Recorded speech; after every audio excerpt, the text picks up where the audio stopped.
Assalamualaikum warahmatullahi wabarakatuh. Kami dari kelompok 2 mata kuliah Sistem Inovasi Agribisnis akan menjelaskan tentang sistem inovasi budidaya bawang merah.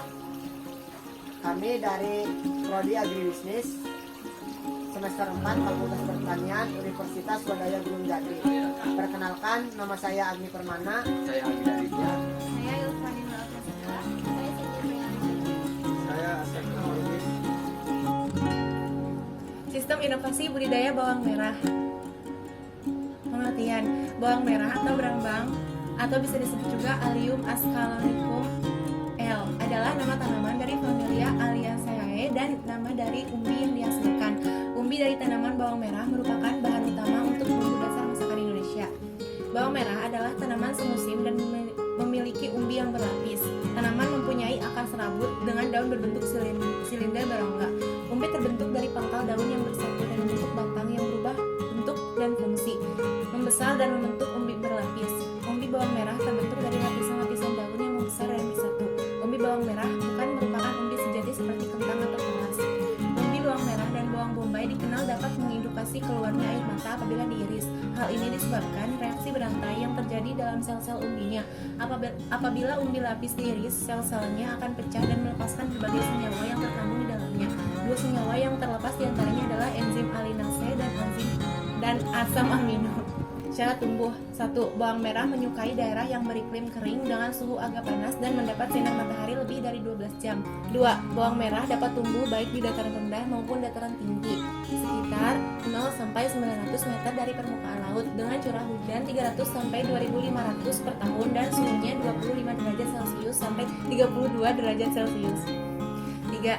Jenis tanah yang baik untuk budidaya bawang merah adalah regosol, arumasol, latosol, dan alluvial dengan pH 5,5 sampai 7. Benih bawang merah. Penggunaan benih bermutu merupakan syarat mutlak dalam budidaya bawang merah. Varietas bawang merah yang dapat digunakan adalah Bima, Brebes, Ampenan, Medan, Kelingmaya, Cipanas, Sumenep, Kuning, Timor, Lampung, Banten, dan varietas lokal lainnya. Tanaman biasanya dipanen cukup tua antara 60-80 hari.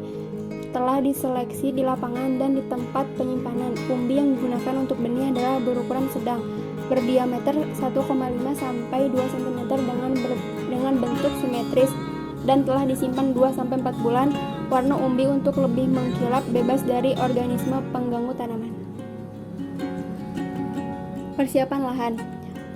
Pengolahan lahan dilakukan pada saat tidak hujan 2-4 minggu sebelum tanam untuk menggemburkan tanah dan memberi sirkulasi udara dalam tanah. Tanah dicangkul sedalam 40 cm. Budidaya dilakukan pada bedengan yang telah disiapkan dengan lebar 100-200 cm dan panjang sesuai kebutuhan. Jarak antara bedengan 20-40 cm. Penanaman dilakukan pada akhir musim hujan dengan jarak tanam 10-20 cm x 20 cm. Cara penanamannya: kulit pembalut umbi dikupas terlebih dahulu dan dipisahkan siung-siungnya untuk mempercepat keluarnya tunas. Sebelum ditanam, bibit tersebut dipotong ujungnya hingga sepertiga bagian. Bibit ditanam berdiri di atas bedengan sampai permukaan irisan tertutup oleh lapisan tanah yang tipis. Pemeliharaan. Yang pertama, penyiraman. Penyiraman dapat menggunakan gembor atau sprinkler atau dengan cara menggenangi air di sekitar bedengan yang disebut sistem lem. Pengairan dilakukan secara teratur sesuai dengan keperluan tanaman, terutama jika tidak ada hujan. Yang kedua, pemupukan. Pemupukan pupuk yang diberikan adalah pupuk kandang dengan dosis 10 ton per hektar, pupuk buatan dengan dosis urea 100 kg per hektar, ZA 200 kg per hektar, SP36 250 kg per hektar, KCL 150 kg per hektar sesuai dengan kesuburan tanah. Yang ketiga, penyulaman. Penyulaman dilakukan apabila di lapangan dijumpai tanaman yang mati, biasanya dilakukan paling lambat 2 minggu setelah tanam. Keempat, pembubuhan dan penyiangan. Pembubuhan dan penyiangan dilakukan bersamaan pada saat tanaman berumur 21 hari. Bagaimana cara pengendalian hama pada bawang merah? 1. Sanitasi dan pembuangan gulma. 2. pemusnahan larva ulat. 3. Pengelolaan lahan untuk membongkar persembunyian ulat. 4. Penggunaan insektisida. 5. Rotasi tanaman. Panen dan pasca panen. Panen dilakukan bila ubi sudah cukup umur sekitar 60 HST.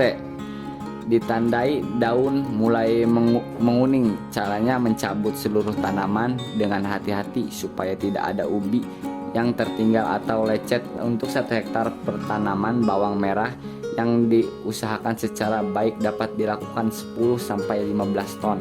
Pengeringan ubi dilakukan dengan cara dihamparkan merata di atas tikar atau digantung di atas para-para dalam keadaan cukup panas. Biasanya memiliki waktu 4-7 hari. Bawang merah yang sudah agak kering diikat dalam bentuk ikatan. Sortasi dilakukan setelah proses pengeringan. Ikatan bawang merah dapat disimpan dalam rak penyimpanan atau digantung dengan kadar air 80% sampai 85%. Ruang penyimpanan harus bersih. Inovasi di bidang budidaya bawang merah. 1. Salah satu alternatif teknologi yang potensial untuk dikembangkan dalam upaya mengatasi pembenihan bawang merah adalah dengan penggunaan biji atau TSS. Budidaya bawang merah dengan biji atau TSS ini memiliki keuntungan biaya transportasi lebih murah karena berbentuk biji, sehingga benihnya bisa disimpan lebih lama, maksimal 2 tahun selama tidak terkena matahari. Keuntungan lainnya, lebih sedikit terserang penyakit karena benih ini tidak membawa virus dan jamur. Selain itu, pemakaian pupuk juga menjadi lebih efisien. Inovasi pada budidaya bawang merah juga terlihat pada inovasi mesin penyiram bawang merah. Kedua, penggunaan sungkup plastik agar terhindar dari hama. Ketiga, yaitu menanam bawang merah dengan media hidroponik. Inovasi pengolahan bawang merah. Inovasi pengolahan bawang merah, misalnya teknologi pembuatan bawang goreng, bawang iris kering, pasta bawang, dan minyak bawang. Selanjutnya, teknologi informasi pada bawang merah. Teknologi informasi yang bisa digunakan pada bawang merah dengan memanfaatkan internet dan kemudahan sosial media untuk memasarkan bawang merah, olahan bawang merah, dan mengedukasi masyarakat dengan memanfaatkan sosial media seperti WhatsApp, Instagram, Facebook, dan YouTube. Sekian dari kelompok kami, semoga ilmunya bermanfaat. Ditutup billahi taufiq wal hidayah. Wassalamualaikum warahmatullahi